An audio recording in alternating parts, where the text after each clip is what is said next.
This is a flight in the Ryan NYP, also known as the Spirit of St. Louis. The flight is to visit the Spirit of St. Louis airplane as it was when Lindbergh flew it, and to visit some of the places that existed in San Diego. Lindbergh had chosen Ryan Airline to build the first plane to fly across the Atlantic.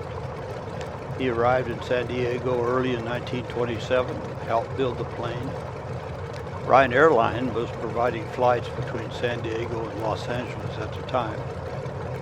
We're sitting in the cockpit looking around at the instruments. There's an altimeter and there's a speed indicator, there's a compass. There are two compasses, one here and one up above.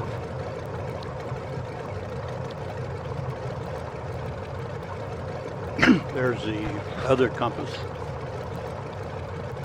And it has a periscope. This is the periscope view, which I can't see anything, but the periscope sticks out to the left side of the airplane.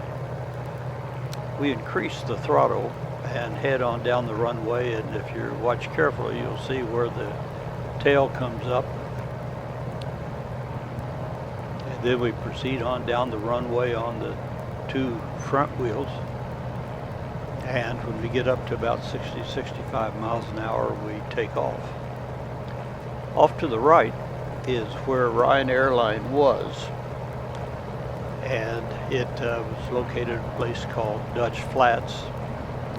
It was providing, as I said, air service in 1927.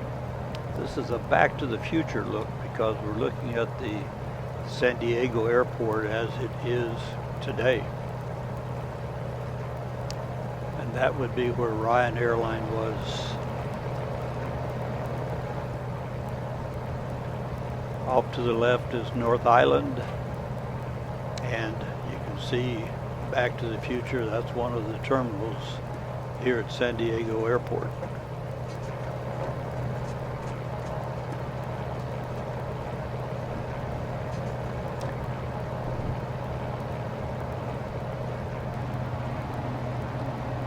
You can see the turn indicator, the green bubble in the middle, and then up and down. Now we're going to look around the inside of the airplane. There's the famous wicker chair, and there's not much here except things that help make this airplane fly.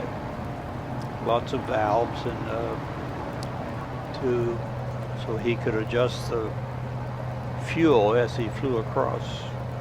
We're now over Point Loma. We want to see a couple things here. One is the Point Loma Lighthouse. It was built in 1855 and served until 1891. It kind of hard to see out of this airplane to see things that we want to look at. Also here is the Cabrillo Monument, which is where Cabrillo stepped ashore in 1542 to be the first European to reach the west coast, or at least to step on the west coast. And that is not the monument, but coming up here, this little dot there at the end, that's the Cabrillo Monument. We're now going to head east across the bay here to visit the Del Coronado. Del Coronado is a wood frame resort, lots of history.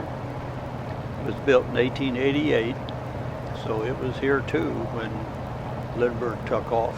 If you come here to stay, be sure to ask to stay in room 332.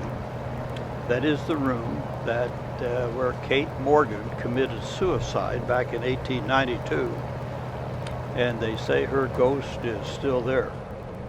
I've stayed at the Del a few times, and I have not had the pleasure of meeting Kate Morgan. Down to the right, we're trying to find our way to a place to land, is a street that heads, we know, north toward the North Island Naval Air Station. And if we follow it, it will take us up to the, well, you can sort of see up on the, in front of us, the airstrip as it is now. It would not have been then. we're going to try to land. We've cut the throttle and we're just gliding now, coming closer up here.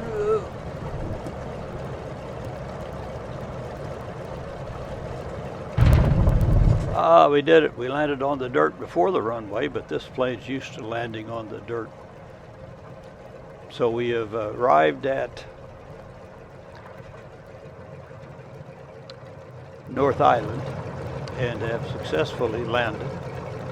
We're going to pull to a stop here, then transition over to the modern view, the drone view of our airplane. Here it is. We see us on the airstrip coming to a stop. And as a special treat, we have an outtake from a view of the airplane as I was trying to get a close-up view and almost crashed into Point Loma.